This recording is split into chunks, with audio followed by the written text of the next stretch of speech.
지난 주일에 우리는 독설에 의해서 예고된 세 가지 화 가운데 첫째 화인 다섯째 나팔 재앙에 대해서 살펴보았습니다. 그리고 그것은 무정행에서 나오는 황충들로 상징되는 악한 영들인 귀신들과 또 그 왕인 사탄에 의한 파괴 활동이었습니다. 다섯째 나팔을 통해서 말씀하고자 하는 것은 귀신들을 직시하라는 것입니다. 귀신들로 상징되는 이 황충들이 하나님께로부터 전갈의 권세와 같은 권세를 받아가지고 사람들을 괴롭히는데 그 괴롭힘의 고통이 너무나도 심해서 죽고 싶어도 죽을 수가 없다라고 했습니다. 지금도 사탄과 그의 수하들인 귀신들은 사람들의 마음의 자살과 또 마약과 살인 충동을 집어넣어서 사람들을 파괴하고 있습니다. 그래서 우리는 인간성이 파괴되고 또 인간의 얼굴을 가지고서도 짐승처럼 살아가는 모습들을 볼 때가 많이 있습니다. 그럴 때 우리는 뒤에서 인간의 인격성을 파괴하고 있는 마귀들을 직시해야만 합니다. 그런데 이들의 공격의 대상은 이마에 하나님의 인침을 받지 않은 세상의 불신자들이다라고 했습니다. 이 사실은 믿음의 성도들인 저와 여러분에게는 한없는 위로와 용기를 줍니다. 때문에 우리는 사탄과 어둠의 세력들이 하나님께로부터 받은 제한된 권세를 가지고 우는 사자처럼 기성을 부려도 두려워할 필요가 하나도 없습니다. 왜냐하면 하나님께서 너는 내 것이다 라고 하시면서 우리의 이마에 인을 꽉 찍어주셨기 때문인 것입니다. 신실하신 하나님께서는 자신의 아들하고 도장을 찍으시면 결코 하나님의 자녀들이 아닌 귀신들의 잠재로 넘겨주지 않으십니다. 그렇기 때문에 끝까지 지켜주시고 보호해 주신다는 사실을 믿으시기를 바랍니다. 믿으시기를 바랍니다. 이 믿음이 흔들리면 안 됩니다.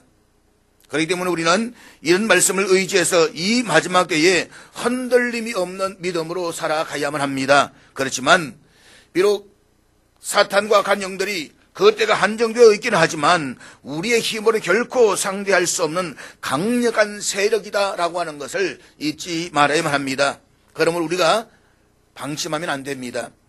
방심하는 순간 사탄 마귀는 그 틈새로 파고 들어옵니다. 그렇기 때문에 우리는 하나님의 전신갑주로 철저하게 무장해야만 합니다.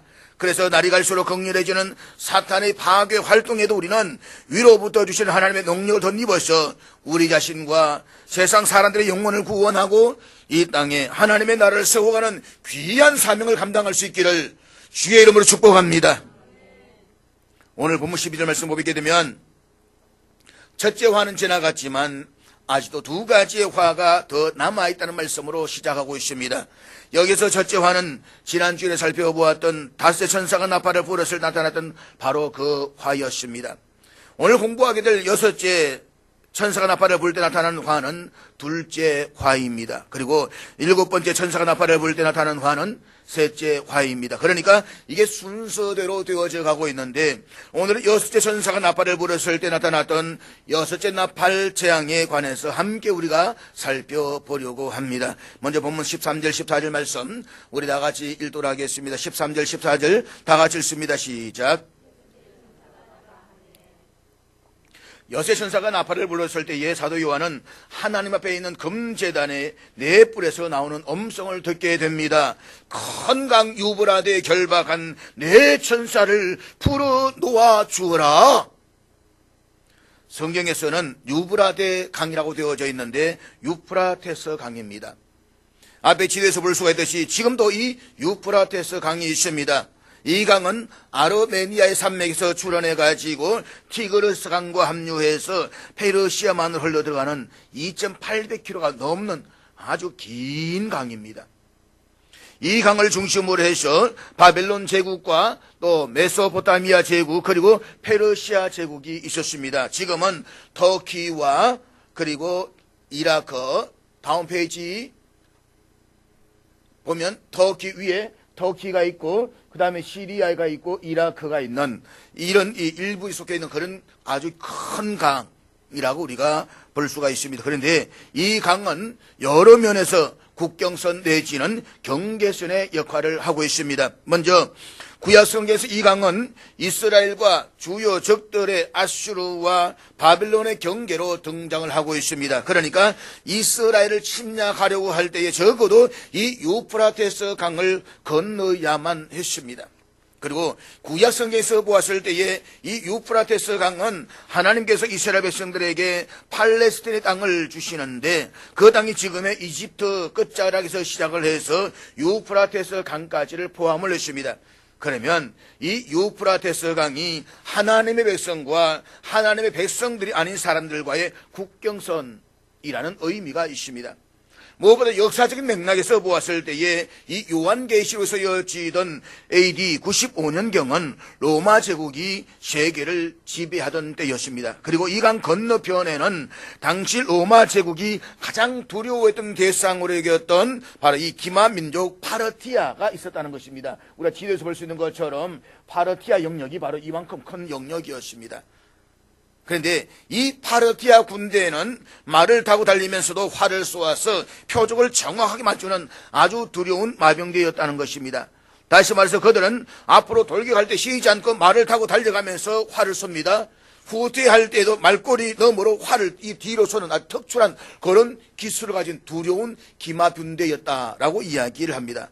실제로 기원전 53년과 기원 후 62년에 이 파르티아 군대가 로마를 침략했을 때에 로마 제국은 전쟁에서 대패를 하고 치욕스러운 항복을 해야만 했습니다. 그래서 로마인들에게는 파르티아에 대한 로마의 노이로제라고 하는 것을 가지고 있었다는 것입니다. 따라서 사도 요한은 오늘 16절에서 마병대와 또 17절에 그 말과 그 위에 탄 자들이라는 표현은 아마도 파르티아가 로마를 공격할 것이란 당시의 풍문을 활용해서 하나님의 심판의 긴장을 고조시키고 있다라고 볼 수가 있는 것입니다. 그러니까 로마 제국 시대에 유프라테스 강은 서쪽의 로마와 또 동쪽에 있는 파르티아와의 국경선이었다는 것입니다. 이것이 유프라테스 강입니다. 자, 그런데 우리 이 유프라테스 강이 나오기만 하면 성경을 조금이라도 알고 있는 사람들은 어디를 집중하느냐면 중동을 생각합니다. 중동. 그리고 이 장차 중동에서 무시무시한 전쟁이 일어날 것으로 생각을 합니다. 그래서 과거 2003년에 미국이 이라크를 침공했을 때 어떤 사람들은 그 당시의 상황을 여섯째 나팔의 재앙과 연결시키기도 했다는 것입니다. 이렇게 생각하는 사람들은 유프라테스 강으로 동양에 있는 중국이나 인도의 군대가 건너가서 중동에서 큰 싸움을 일으키게 될 것인데 그것이 마지막 전쟁이 되는 것이다 라고 해석을 합니다. 그리고 그렇게 되었을 때에 주님이 재림하시는 중요한 징조로서 우리 주님 오실 때가 가까워진 것이다 라고 이야기들을 합니다. 그래서 유프라테스 강이 나올 때마다 여러분들이 잘못 들으면 굉장히 두려움에 빠질 수가 있습니다. 그리고 본문을 가지고 잘못 해석하는 사람들을 따라가게 되면 현혹될 가능성도 현저하게 많이 있다는 것입니다. 그래서 우리는 본문을 아주 주의 깊게 살펴보아야만 합니다. 자, 본문 14절 보면 유프라테스 강에 결박되었던 천사 넷을 놓아주라고 말씀을 합니다. 여기에서 결박된 천사는 어떤 천사를 이야기하는가? 여러분의 성경을 읽어보게 되면 선한 천사를 놓고 결박된 천사라고 말한 적은 한 번도 없습니다. 선한 천사는 결박되지 않습니다. 그러니까 결박되었다라고 하는 것은 분명히 악한 천사라고 하는 것을 알 수가 있습니다. 요한계시록을 해석할 때는 언제나 이 요한계시록을 가지고 해석을 해야 된다라고 말씀을 드렸습니다. 자, 그래서 우리가 요한계시록 20장 1절과 2절 말씀 우리 한번 같이 읽도록 하겠습니다. 다 같이 읽습니다. 시작. 여기에서는 귀신들의 두목인 마귀를 잡아서 1000년 동안 결박했다라고 했습니다. 예수님께서 귀신들을 쫓아내실 때에도 귀신들을 결박한다라는 표현을 사용하고 있습니다. 그리고 유다서 1장 6절에서는 이렇게 말씀을 하고 있는데 우리 다 같이 읽도록 하겠습니다. 시작. 또 자기 지위를 지키지 아니하고 자기 처소를 떠난 천사들을 그날의 심판까지 영원한 결박으로 흑암에 가두셨으며. 우리가 이 성경 이러한 표현들을 살펴보았을 때에 오늘 요한계시록 9장에 나오는 결박된 천사는 선한 천사가 아니라 악한 천사다라고 하는 것을 알 수가 있습니다. 그리고 이 악한 천사들, 즉 귀신들 중에서도 급이 높은 귀신들이 결박된 상태에 있다가 풀려났다라고 하는 것입니다. 그런데 본문 15절부터 19절까지에서는 여섯째 나팔의 재앙으로서 결박에서 풀려난 이 악한 천사들이 하게 될 일이 무엇인가라고 하는 것을 우리에게 말씀을 하고 있습니다.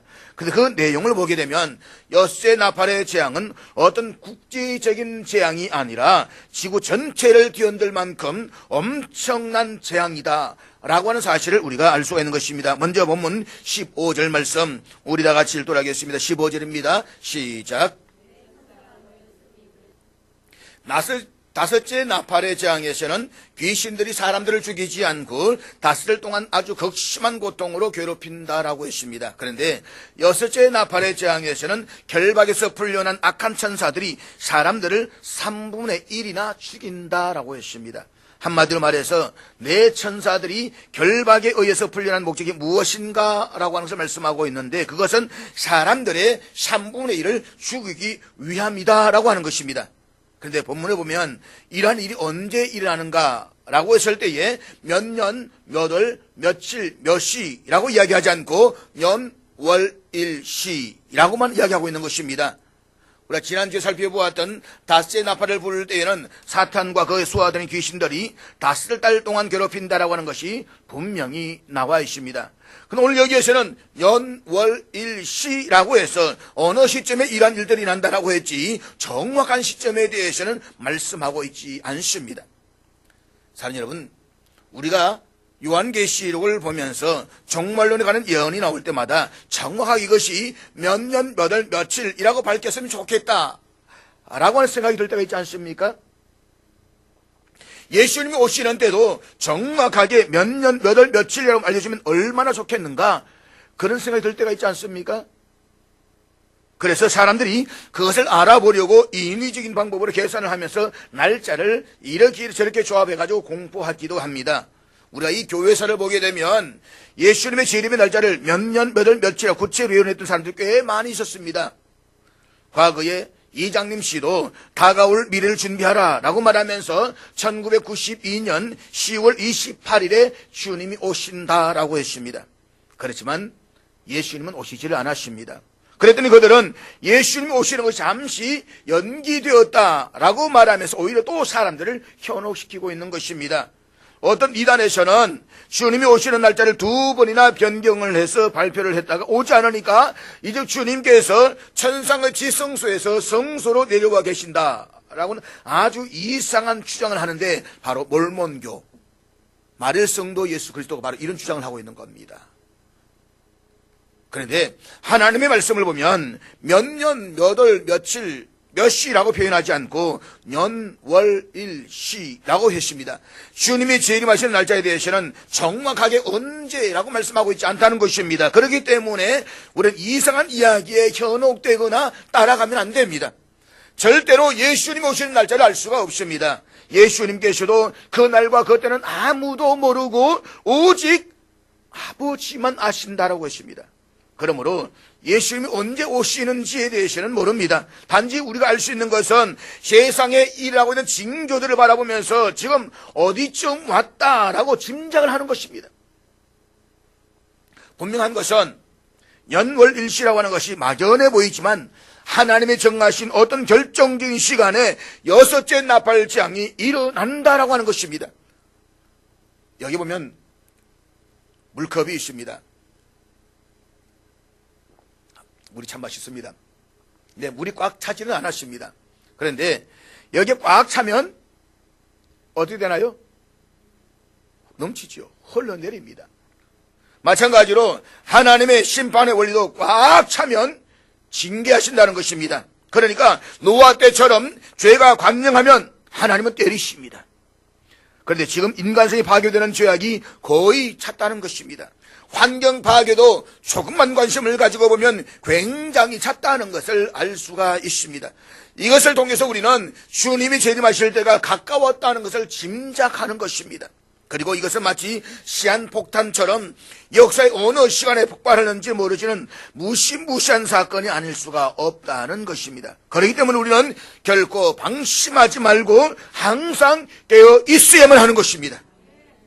그러면 결박에서 풀려난 이 악한 천사들이 어떻게 사람을 죽이느냐? 자, 오늘 본문 16절 17절 말씀 우리 한번 다 같이 읽도록 하겠습니다. 16절 17절 같이 읽습니다. 시작. 여기서 2만 만은 2만 곱하기 만이니까 2억입니다.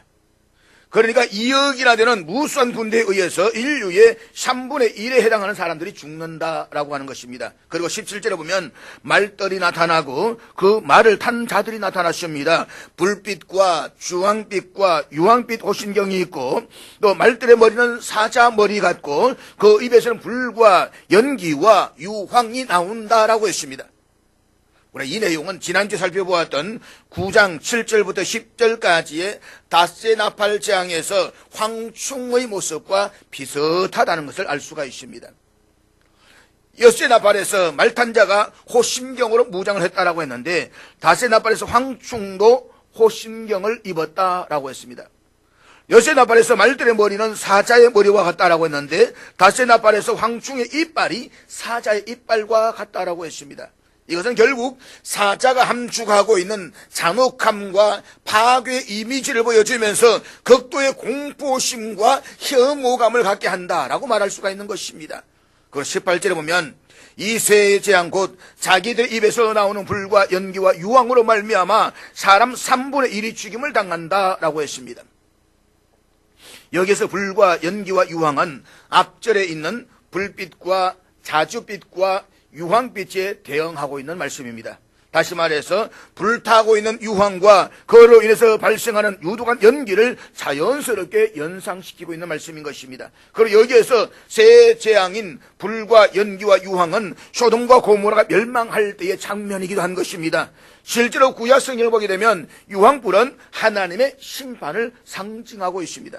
따라서 불빛과 자주빛과 유황빛을 포함해서 불과 연기와 유황은 그 자체로 하나님의 극렬한 심판을 상징을 보여주고 있다라고 말씀할 수가 있습니다.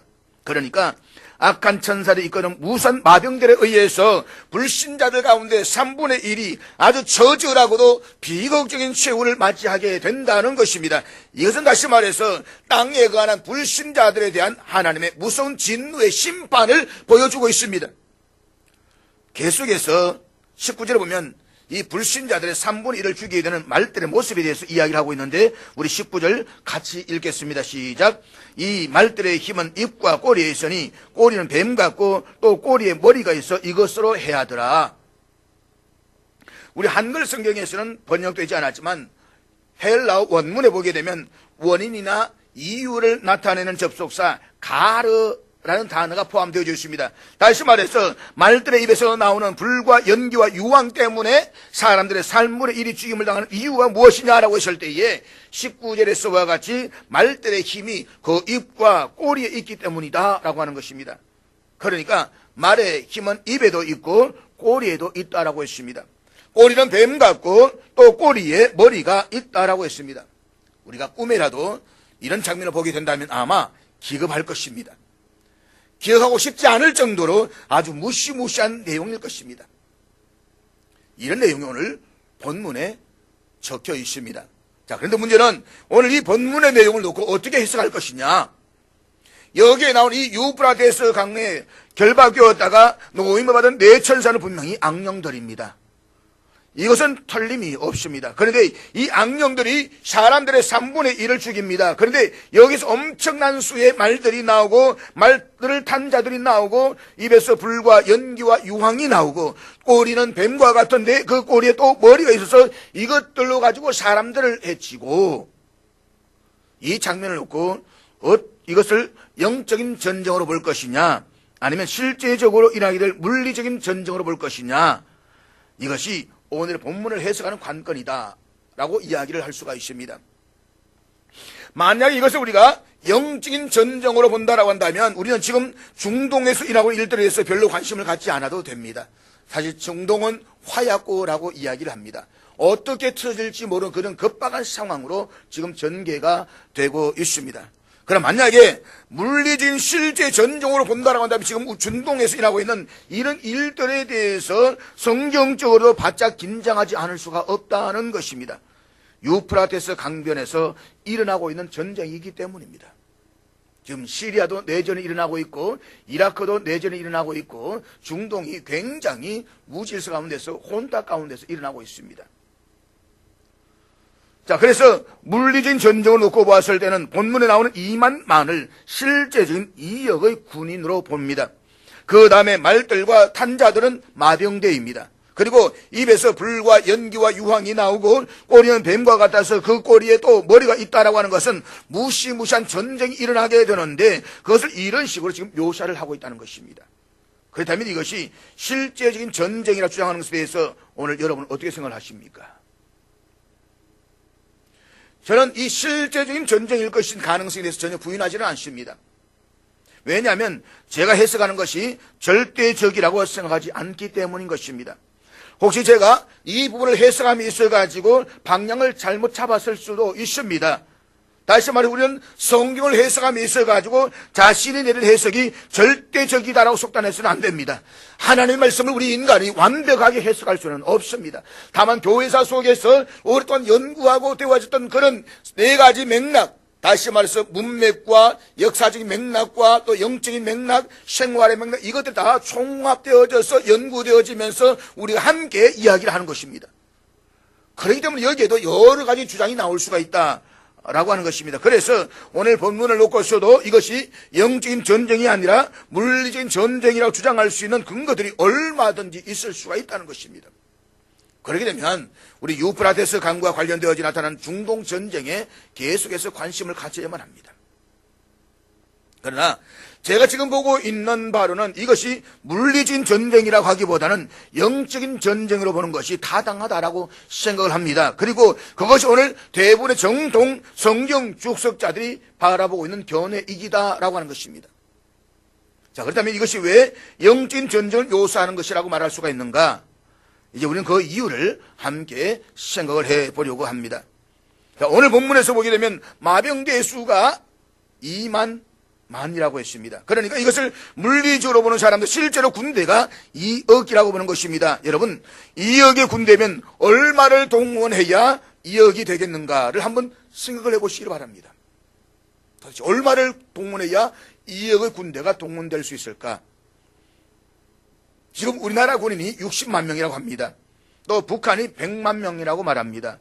중국이 220만 명이고 미국이 140만 명이라고 말합니다. 러시아가 130만 명이라고 말합니다. 이건 인터넷에서 제가 조사한 바에 의한 숫자입니다.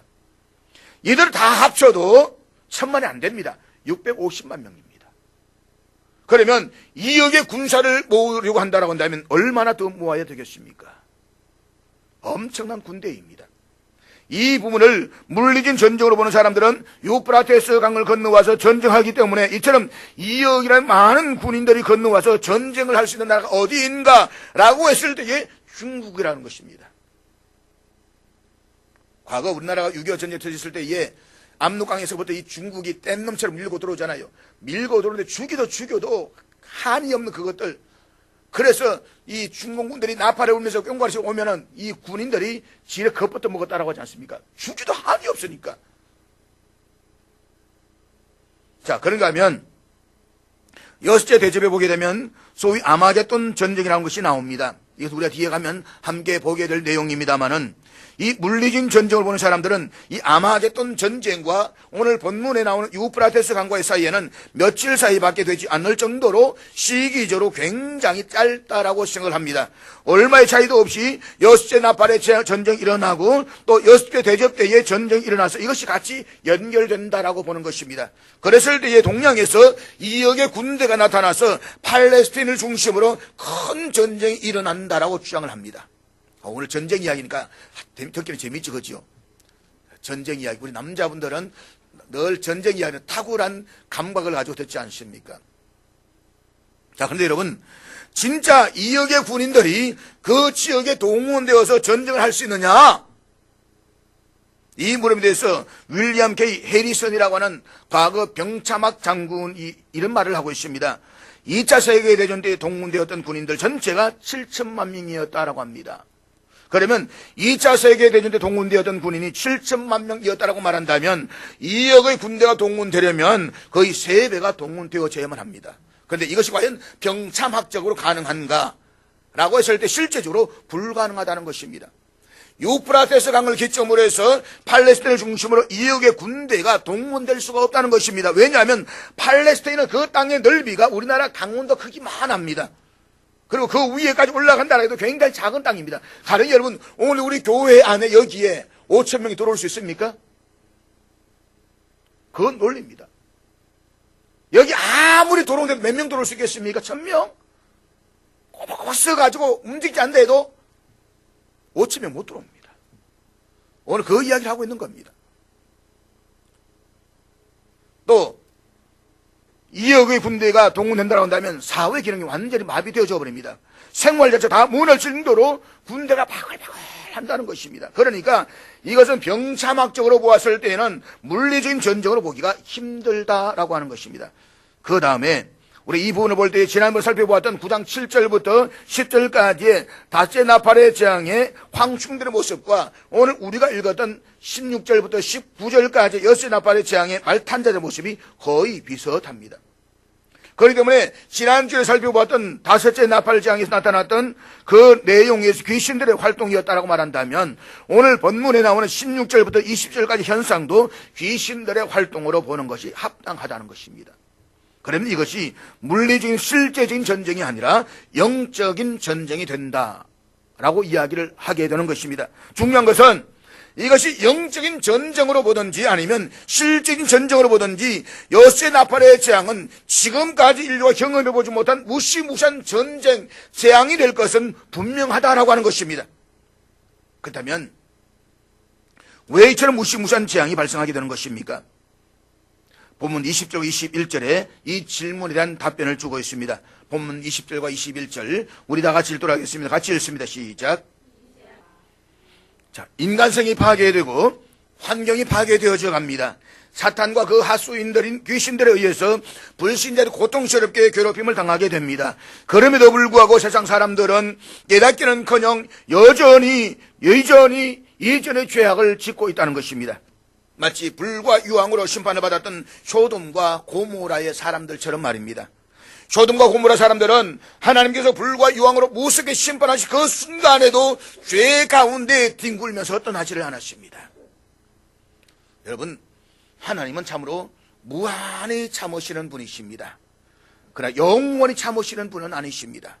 하나님께서 참으시는데도 한계가 있습니다. 마지막에는 감당할 수 못할 무서운 진노의 심판이 내려질 때가 있습니다. 그때가 오기 전에 세상 사람들 하여금 돌아오라고 말씀하고 있는 것입니다. 그리고 돌아오기를 기다리고 계십니다. 그러나 그럼에도 불구하고 끝까지 돌아오지 않으면 하나님의 정하신 어떤 시점에 이와 같은 무시무시한 재앙이 일어난다는 것입니다. 사랑하는 여러분, 하나님께서 연월 일시에 전 세계적으로 이런 엄청난 무서운 재앙을 나타나게 하십니다.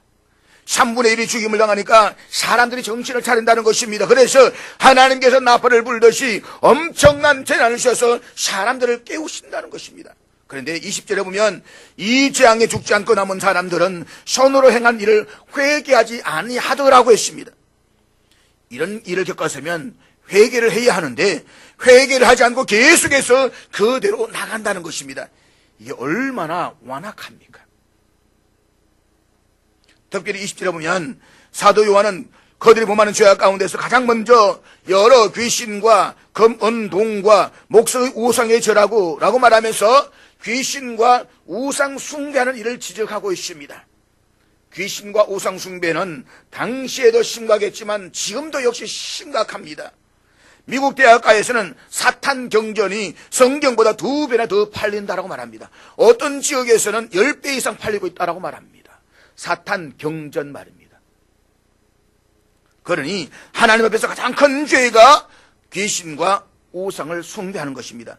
귀신과 우상 숭배는 하나님의 영광을 심각하게 가리우는 죄악인 것입니다. 때문에 하나님은 이 죄악을 결코 가볍게 보시지 않는다는 사실을 우리는 잊지 말아야 되는 것입니다.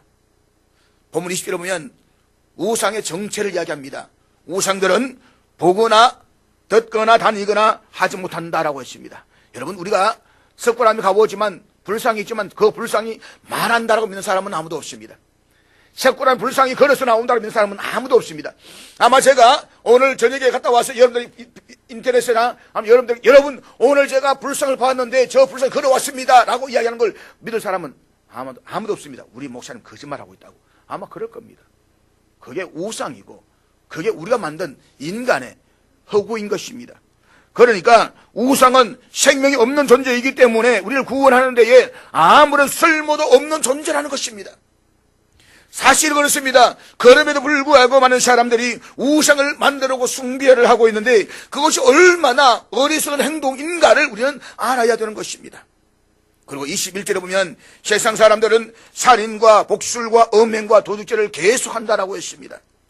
고대나 현대나 마찬가지로 귀신 문화, 마약 문화, 섹스 문화는 문화의 이름을 번지는 무서운 죄악 가운데 하나인 것입니다. 그리고 지금 인간들이 하나님의 계명들을 파괴하고 범죄하는 것이 극에 달했기 때문에 하나님께서 미리 부분 심판을 통해서 경고하고 있는 것입니다.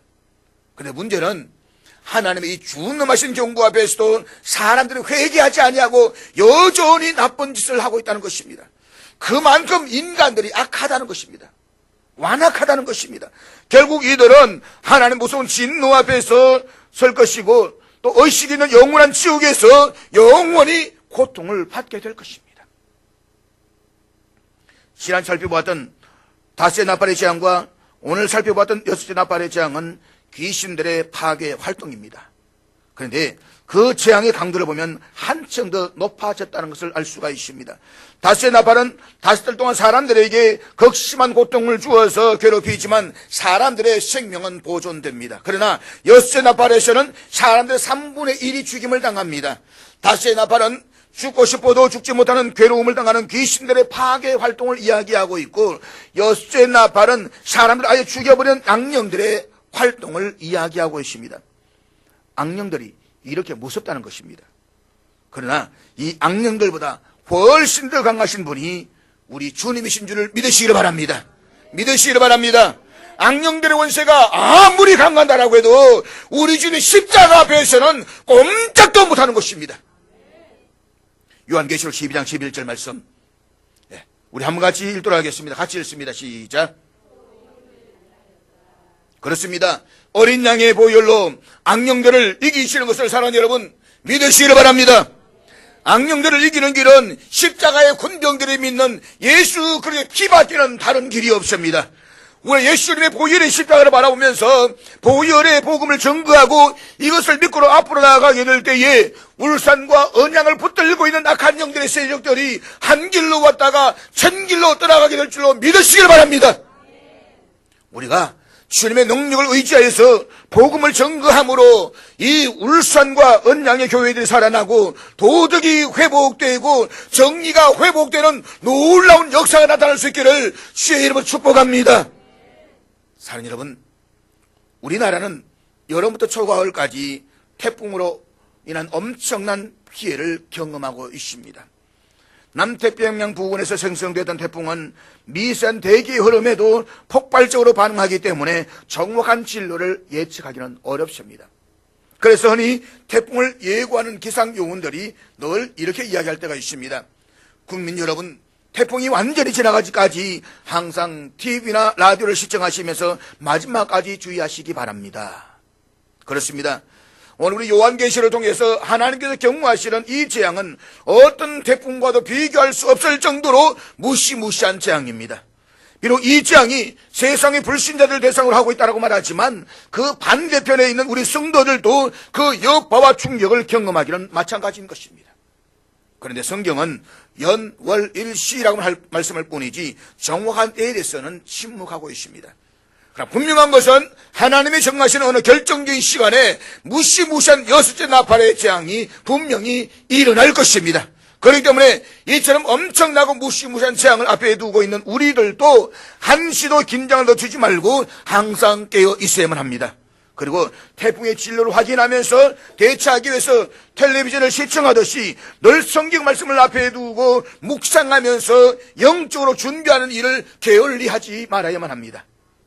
그래서 언제 이러한 재앙이 일어나든 또 언제 우리 주님께 다시 오시든 항상 준비된 모습으로 맞음으로써 영광의 천국 도성에 무사히 들어갈 수 있는 저와 여러분 다 될 수 있기를 주의 이름으로 축복합니다.